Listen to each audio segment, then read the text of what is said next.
I heard KAD, KAD. Which one, dog? Which one it is? Which one it is? Help me, dog. JK. JK. Okay. JK. We're gonna mess that up. That's why I wanted to mention. No, you're good. You're good. Where did that name come from? Listen, so my full name is Kareem Anthony Diop Johnson. So I put the J for Johnson up front, then Kareem Anthony Diop. So KAD and the J. That's all. That's dope. That's dope. Yeah. So yeah. So tell the audience like where you from, you know what I'm saying, in many places have you been. But tell them where you originally from though. Yeah. So I was born in Nashville, Tennessee. I didn't spend much time over there, so I can't really talk too much about Nashville. I moved to New York shortly after that. And then I moved to Europe. I stayed in France for over 10 years. I also spent a year in Amsterdam. Then I came back. So in between, I was back and forth though. And I've been in Atlanta for now about 14, 15 years. So yeah, that's home now. That's home. And as Cedric said, I'm an international artist. You can follow me on Instagram at thisisjkad, THISISJKAD. I have many videos, put out a few projects. My last project was with Said, and we'll talk about that later, but just a quick introduction. No doubt. Don't give him all the sauce, dog. Don't give him. Yeah. He's gonna go all the way, and I'm like, hold on, we gotta go pull the other questions up to the beginning. I don't. Right. So okay, and it's funny, right? Because long as y'all been doing music, you know what I'm saying, separately, but y'all definitely came together. You know what I'm saying on many occasions, right? So tell the audience, you know what I'm saying, like how long you been doing music, and then I think DJ G-Box already alluded to, both of y'all did, but when y'all met, how long y'all was doing music together? Right. That's what I'm saying. Yeah. I don't know, man. Like to me, like Box, for those that don't know, Box, is a very prominent DJ in the city of Atlanta, and he DJs all around. I think that if you claim to DJ or you have been to many parties in Atlanta and you say you've never heard of DJ G-Box, I don't know if you really been out here in these streets. That is true. To be honest. And Box, way back, he's had showcases that he hosted, open mics, different events, and like you said, he always supported independent artists, and he always supported me. You know what I'm saying? Anytime he had an opportunity to put my music in the forefront, he's done that. He's been loyal. That's my brother. It goes both ways, man. Anytime I can look out and help, I got his back like he got mine. The same goes for Said. I've known Said for shoot, man, since I was like 20. I know, right? And 21. You know what I'm saying? We didn't really meet on no music. You get what I'm saying? Like that was like something that we had in common. We kind of met like really building a relationship, getting to know each other. And we were cool before that. We were you get what I'm saying? That was my brother. Right. Before the music. And then one day he came up like, yo, you do music, bro? Yeah. And then it was like, yo, the rest is history. You know what I'm saying? So that's just what we do, man. And we love this, man. I mean, like for real, just this whole cycle of everything, because like when I met Kareem, he always talked about you. And then I met you. You understand what I'm saying? And that was here. Like for real. Like, it's bigger than what it sounds small, but it's not. It's big. Yeah, that's a fact. That's a fact. Yeah, man. Meeting Kareem, and then and we was again like we was friends. We became friends before I even knew he rapped, before he even knew I produced. You know what I'm saying? We just ran each other in the same complex. We was, in Sandy Springs where we was living at. And just so happened, it was like, yo, you rap? Yeah. Oh, you producing? It was like, okay, then that just made it even better. Matter of fact, the first beat that he rapped on, I redid the beat and he made a video to it like recently that's on his album. That's crazy. You know what I'm saying? So I ended up redoing it. But man, that's how long, I know. Then next he introduced me to Box, and it was like, yo, Box DJ, and went to the parties and see how he turned up. And so I'm like, what the hell? So so it was already an experience, you know what I'm saying? Just it was No an doubt. experience, you know what I mean? That I haven't really seen from a DJ in a long time since I've been in Miami, you know what I'm saying? So it was dope to even see that, you know what I'm saying? So man, I really appreciate you, brother. So with that said, who and both of y'all can, who and what it's, what is your inspiration? Your inspiration. Yeah, go ahead, Box. I'm gonna let you start with that one. A lot of my inspiration, man, comes from my parents, man, just being honest. My dad, he was one of the dudes that used to sit back, smoke his cigarettes, play his music, drink his drink, and kick it with his friends. Like, so I call him like the original G Box. But of course, if you just talking about music, I never was the person that sat back and watched the DJs. I actually used to try to rap. You know what I'm saying? Like some of my favorite artists is like Fushnikins, E40, shit like that. You know what I'm saying? West Coast artists. You know what I mean? But I would say my pops when it comes to the music. You know what I'm saying? My mom, she kicked it too, but my pops. Yeah. Oh, that's dope. That's dope. I like that. Yeah, that's cool. Heck yeah. Yeah, and for me, I like Box's answer, by the way. And the reason why I do is because as a musician, my inspiration doesn't necessarily come from music all the time, right? I'm also inspired by greatness, right? I like to see the journey of people that did great things. Of course, musically, I'm a huge Jay-Z fan. I'm a huge, Tupac, Biggie, Fabulous. Most definitely. I can keep going. I can keep going. I can keep going. The rapper that really made me want to rap was 50 Cent, though. Really? So now that's the first. Right. Yeah. So actually, I'm gonna tell y'all. No, I'm gonna tell y'all why. Okay. All right. It was about. Take you to the candy. Yo, shit, you 50. Hey, now don't come for me, dog. I know you a cancer sensitive, dog. So I'm gonna tell you what happened. So I was overseas in 2004. I think it was 2004, and 50 Cent had a concert in France. And I happened to be there when they had the concert, when G-Unit had the concert. And I actually went to the concert. I had been to some concerts before, but, I don't think that this generation understands how big 50 was back then when he first came out. He was big. About 03 and 04. Yes, he was. 50 was big. Huge. Yeah, 50 was huge. So I was interested in rapping always, because like I said, I was a fan of Tupac and Biggie and Jay-Z and all that. But when I seen 50 like live with Banks and Buck at the time, and that was at the time when Mobb Deep has just got signed, and it was a lot going on. So yeah, boy. When I got to see all of that going on, that's when I was like, yo, this is different, man. Let me just start this. That was kind of like the start of my journey as far as writing and recording, But then in general, like I said, I like greatness. So, I like to see guys like Michael Jordan, Tom Brady, Kobe Bryant, LeBron James, like guys that are not afraid to go after their dreams, because that makes me dream.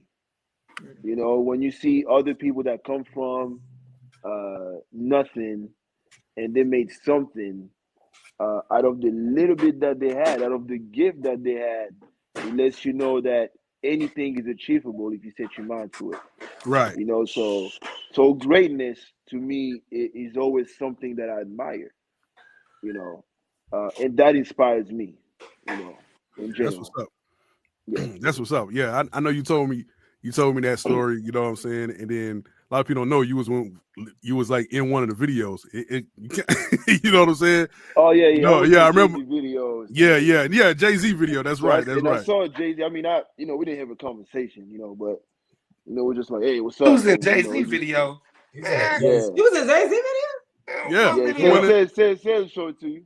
Yeah, I gotta show it to y'all. So you gonna show Sid, but you ain't showing nobody else. Right. You on? Hey, don't be hating on us, man. Don't worry, dog. I'm gonna look at it. I'll tell you about it. So the next question is to DJ G Box. How did the Atlanta music scene has changed in the last 5 years? Woo! People got lazier, man. Ooh. That's how I look at it. Don't get me wrong. You know, I think everybody that got what they got, you know, with their team, they deserve it because they put together whatever plan and they, you know, committed to it and worked it out. But I think a lot of the music scene, the artists, they really have gotten lazy because they expected more from other people. You know what I mean? It's almost like, hey man, get you a budget. Nah, man, you my dude, right? Look out for me. You know what I'm saying? It's like, but it's a business. Right. You feel me? It's a business. A business ain't gonna survive if nobody cashing in and cashing out. It just don't work like that. But I think people just got lazy over the years, and I mean, I think the talent is there, but it's not put on Front Street because a lot of people want to hear the shooting and smoking, and you know they want to hear the, like, everybody's story is they was poor selling drugs, you know what I mean, to crackheads, you know, and that's not the case. It's a whole lot more artists out there that's really dope and live the regular life. It might not been peaches and cream, but it was decent. It wasn't bad. So I just think a lot of people just got lazy over the years and they just saying whatever to try to get on and just following the trends. They're not doing their own thing. Right. Well, okay, hold on now. So, so now, with that said, that you being a DJ, how's that affected you how's that affected you? I'm going to answer this right. I mean, ask this right. How does that affect you by selecting the music to play, even if you're not like this ain't the type of music that I necessarily listen to or necessarily would play on the regular? Like, do you have to make a, you know, is a decision or it's based on what the people? Well, you see what I'm saying? Of it, for me, okay, you know, you got different scenes as a DJ. You know, you got your club scene where it's really a party. You got the showcase where it's all about the independent artists. You got the family union and what. So when it comes to now, I like music. You get what I'm saying? I listen to music. I like artists. I like a real sound. So when it comes to me playing a song at a party that's not so much your crowd, you get what I mean? Right. I believe in that song. That's a dope song. It fit the situation. The selection process, it's weird. You know what I'm saying? Because there's a lot of artists out there that I don't know. You feel me? It's a lot of, I mean, it's the streaming platforms. You can really get hooked on an artist that nobody knows about. You understand what I'm saying? And they can be a very good artist. So it's almost like you just go with your ear. You play what you hear. And then the Atlanta scene, man, like you just gotta, I don't care how you look at Atlanta. You're gonna hear the same shit in the same clubs. I don't care what club you go to. If you go to an older club, you're gonna hear the stuff that we was growing up on, the 90s. I might be telling my age, but anyway, the 90s, you're gonna hear the same stuff. And it's a few that fit and they have that timeless music. Then it's a few that fit the wave. You get what I'm saying? Right. And then if you really just think about the whole Atlanta scene, it's always been dances. You know, a song come out and everybody dance. That's true. I think I was looking at something where Fabo was saying, just make a song everybody like. So I try to pick a song everybody like, most definitely. You know, but I don't think that necessarily makes you a better DJ. You still got to be able to break an artist. That's why I deal with the independent. You got to be able to break an artist. That's a DJ. If you go back to when it was DJing, they was breaking them artists. That's why how you know about the Puffies and the Swiss, all these other people. You get what I'm saying? That's how you know about them. They was breaking them. Kid Capri, all them old school DJs. Come on, man. Come on. Like that's that's music. That's the culture. You know, you want to be the DJ that found the new artists. That's it. Right. That's it. So that's what's up. So we're gonna come back to that because it's a question that we're gonna ask. But we can come back to that. So Jay, you know, I know your sound. You know what I'm saying? But you know what I mean? I know you sound, you know what I mean? I know you sound now. Yeah, I do. But it is very unique, right? So what makes your style and sound unique from the other artists in the music industry? One thing I make sure of in my music is that I always try to bring positivity in my lyrics. Right, that's number one. Like Bach said, a lot of that music we hear is shooting, killing, selling drugs, this, that, the third. I mean, I could easily, anybody can easily, talk that talk. A lot of rappers didn't necessarily live that life per se, but the way the industry is designed, it gives you a false impression that that's what you need to get on. So everybody does that. So me, per se, I focus on being motivational.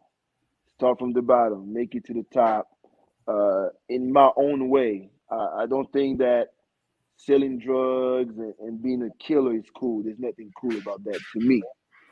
There's nothing cool about it. But sex, drugs, violence is always gonna sell.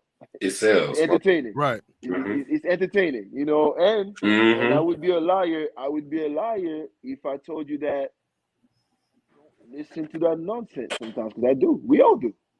It's entertaining, but it's not my truth. It's not my reality. That's not the life I live. I wasn't. Yeah, I've been involved in some things, but I mean, I don't feel like I deserve a medal for that. Right. Now I feel. So circumstances, and affiliation sometimes get you at the wrong place at the wrong time, and then you just gotta handle the situation accordingly the way you're supposed to. But right. It's not. When I hear people say, "Oh man, I was a dope boy," everybody knows a drug dealer, at least one or two or three. And then it's a very 10. Well, goddamn, how many dope boys you know? 1, 3, 5. And guess what? Nine times out of 10, the ones they sell dime sacks. They don't really sell no kilos and coke. Right, they're the soldiers. So right, they're the soldiers. So I mean, I get that, but as far as me, like when people listen to my music, based upon the feedback that I get, is that, oh man, your music is positive. Like we rock with it. That's what's if up. I can best describe it, and of course, said is my main producer, and we know how to keep a sound that's going to cater to what people want to hear. It's just that the lyrics are not going to be promoting a certain lifestyle. That's it. Right. That's what's up. Yeah, man. I think me as a producer, speaking as a producer, it was always, I try to craft a sound, you know what I'm saying, around, the artist. And with JK, it was like we found this sound. We actually found our sound together, really. Yeah, you know what I'm saying? You know what I'm saying? So we found our sound together. We found topics that resonate with people, and we just kept it like that. And it works. It works. We kept with the positivity. JK came with the lyrics with positivity and stuff, and the music that I helped put behind it just made it even better. Bars. I always got bars. Right. Always. So right. So now with all the stuff, Atlanta music scene, all the music scene, you know what I'm saying? I already know. Yeah. So what? I'll go right after you. These some good damn questions, man. You about to make me go off. I'm trying not to go off. I'm just saying. I know. So what? Don't get your feelings tonight. Oh, here you go. Party on it. Here you go. What challenge you have facing the music industry? Oh, let me go. Look, fuck the industry. No, I'm just playing. Look. No, man, listen. I mean, it's been several challenges, bro. Like, all right, let's go back to when I first really got on scene, right? It was different then. Everybody was cool, but wasn't nobody helping you. You get what I'm saying? Right. So it's like you had to learn a lot of stuff. Me, I had to learn a lot of stuff. Then I'm stubborn anyway. I ain't about to ask you too many motherfucking questions anyway. I ain't gonna keep talking to you. After I get a vibe from how you are, I ain't gonna talk to you. So what I'm saying is the industry, man, like it's people out there that will help you, but you gotta find them people, man, because everybody on scene is trying to come up or use somebody in some kind of way. I don't care how you look at it. You know what I'm saying? From the lowest person to the biggest person. All this shit work together. You know what I'm saying? Us talking is having this conversation, we working together. You get what I'm saying? Right. But I mean, everything from people not wanting to pay you. You know what I'm saying? That's always the biggest thing. That's the biggest problem. Listen, that's the biggest problem. That's the biggest. You imagine going to a spot and you turn that shit up. You can ask any DJ that I had this night because this is part. And it's like you got to go through this shit. You got to go through this shit. If you didn't go through this shit, congratulations. But DJ all night, not getting paid. You get what I'm saying? And you sitting outside like, okay, do I beat this dude up? Do I break his car windows? Like, I got to do something to him. He ain't pay me. He bogus.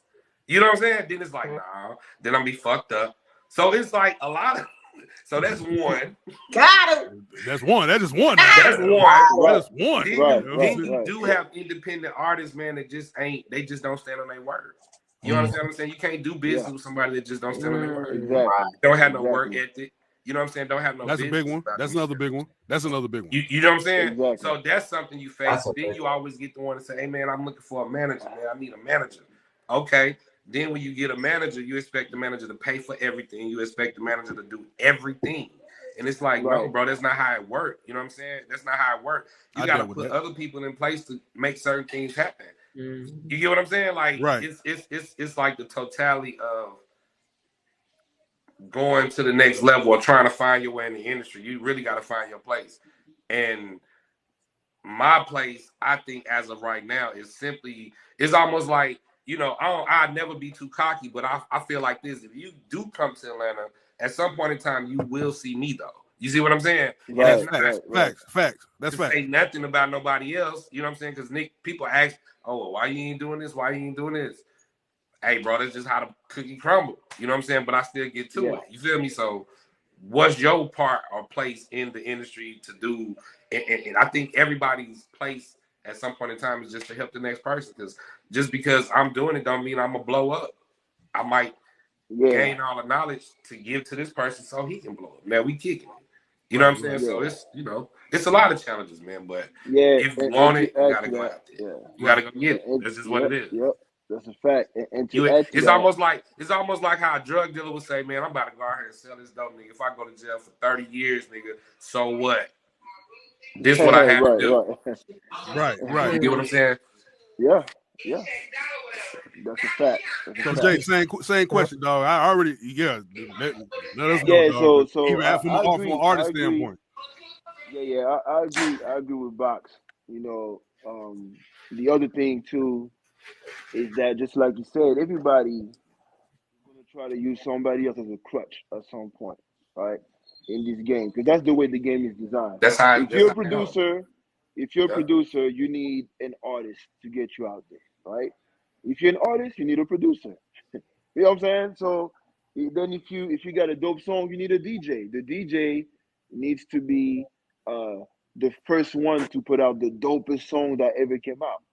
So it's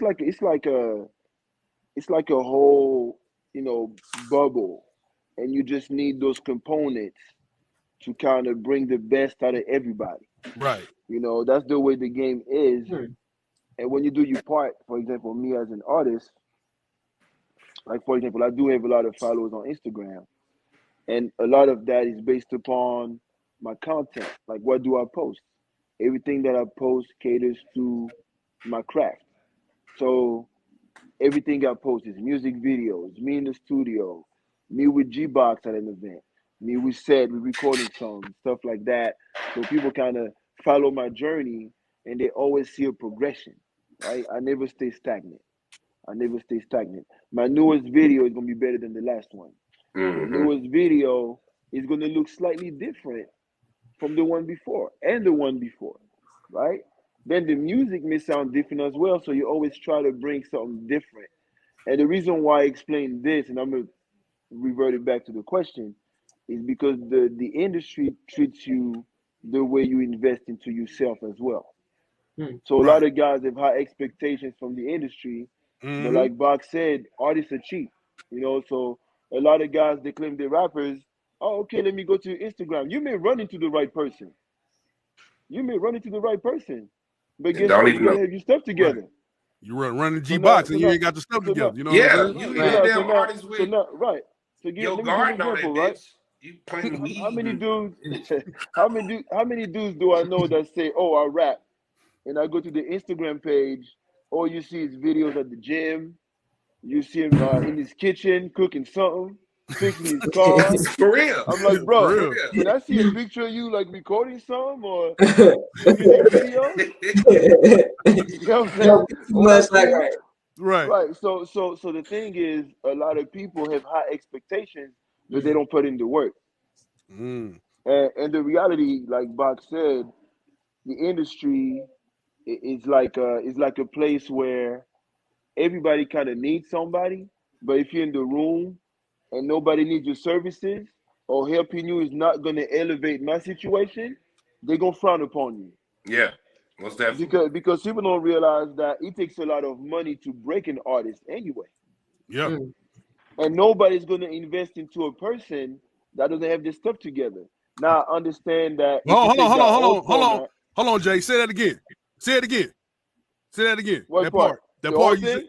said. No, not the whole thing. What you said? What you said? Oh, not that whole thing. Not the whole thing. No, not the whole. No. The part you said. No, say it again. You said that nobody's gonna invest into you if you ain't got your what together. Shit together. There you go. It's true. I heard that. So true. the thing is people have that misconception, right? Mm-hmm. That, you know, back in the 90s, you hear those stories of, yeah, I was in front of the barber shop and I ran into this guy and I gave him 16 bars and he signed me for $1 million. That's done, man. We don't do that no more, man. That's dead. That's dead. This is dead, man. That's dead. Those 16 bars, dudes want to see you. By the time an annual comes to you, they're gonna expect you to have a certain amount of followers, a certain amount of views, a certain amount of comments. The game is different. Is it fair? Maybe not, but you get what you put in overall. You're gonna get what you put in. That's true. You know? And you know, it's crazy. I always said this. The music industry is the only industry where people will literally try to start from the top. Right. They literally would try right? It's to start from the top, and you hear every successful story you hear somebody, they always started at the bottom. But it's crazy how cats be trying to start at the top. It don't work like that. Every successful person in every industry always started at the bottom. They had to grind, they had to work, put in the ground. That's the foundation. Right, that's the foundation. Right. But no, that's it. But now you talk these artists, man, they act like it's a button they gotta press. Oh, so-and-so press this button, I'm on. No, dude, it don't work like that. No, it don't work like that. You know what I'm saying? So, with that said, JK, with all the problems, with all the problems in the industry, would you rather sign to a label or stay independent? I love that question. I would think that there's no right or wrong answer in this case, and I'm gonna tell you why. Let's not forget that when you get signed to a label, it's a contract. And it depends on what kind of stipulations you have on your contract. Okay. So depending on the contract you sign, it may be beneficial to you at the moment. Being independent is a beautiful thing, but like I say, it takes a lot of money to get on. And most artists do not have the money to get on. And this is when a label comes in and put the money that it's going to take to get you out there. So it may be beneficial depending on what kind of stipulations on your contract. See, a lot of guys are mad because they signed a contract that they haven't read. And then they turn around, you know, and they get mad. When you get that contract, take it to an entertainment lawyer. Facts. Let him look at it. It's a lot of terminologies in that contract that you're not going to understand. Right. Hold on though. But you ain't. Jay, hold on. But so I like the answer that you give him because you answering it from like third party sources. See, because you know me, I'm gonna get your ass. This was a question directly specific to you. So, but like I said, it's not a right or wrong answer. But you didn't answer it. Like no, I did. No, you know, Shay will listen now. You know you will listen now. No, I'm trying to. No. Okay. I did. So let's bring it back. Okay. So like I said, there's no right or wrong answer. Okay. Right. The thing is, I'm gonna use me as an example, since that might make you feel a little bit more comfortable. Okay. Myself. so for example, listen. So I remember, rest in peace, Young Dolph, right? The Young Dolph came out talking to Coach K at some kind of event that Didi had organized in Atlanta, and Dolph said that he had to put $300,000 out of his own pocket to put his song on the radio. Now, for those that are not familiar with how radio stations work, you got Category A and Category B radio stations. Category A radio stations are the bigger markets, like in Atlanta, New York City, Miami. The same people own all the radio stations, pretty much. And if you pay $300,000, that's more than likely for your song to be played on the East Coast, from like New York to down south, right? Nationwide, if you want your record to be broken, it's going to take you about $1 million to $2 million for your song to be played nationwide. The average artist doesn't have that kind of money, right? Okay. So the reality for a guy like Young Dolph, you know, being the kingpin that he was, right? That bread was nothing to him. The average guy you run into on the street ain't got 300 stacks. He ain't got $1 million. He ain't got 2 million. Right. So you got to go to a label, right? Yes. So that's so you say you would go to a. So it depends on his situation. No. The stipulations match up with what you wanted. If y'all came to a term in agreement, then you would if so everything the record fits label. up. I'm gonna tell you, the record label is it's a business, right? The record label is a business, and they're playing chess, right? If you're a guy like Drake and you show up to a record label and you sell all those units, you're gonna get what the fuck you want on your contract. If you're a guy that hasn't sold that many records, like myself, I mean, I've you know, I have a lot of streams, but I'm not, you know, I don't have millions of listeners. A record label is going to try to protect itself and say, well, based upon your numbers, this is what we got for you, right? Now, when you show and prove what you can do with what you've been given, you may be able to negotiate a better contract when that contract is over.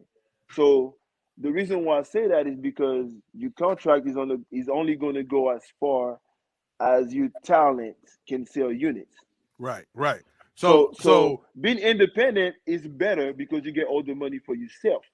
Gotcha. So from a financial standpoint, as an independent artist on the come up, being independent may not be possible. It may not even be possible. Now, realistically, you have a lot of guys in the music industry, and it's been known that they claim to be independent, but they have billionaire investors behind them. Okay. Right. And I don't want to call nobody out because it's nothing bad. Right. But me and Said talked about an artist years ago that claimed, oh yeah, I'm independent, I'm this. I'm like, bro, I know what it takes. Call him out then. Call him out then. Bring the scared head PIFF. No. So basically, what J.K. is really saying, he said that the right situation, he would definitely entertain. Rather major label would that's what he said. You know what I'm saying? He definitely would. Not saying he will, but he definitely with the right situation would. But also, boss, real quick, they signed DJs too though. Yeah, most definitely. So would you?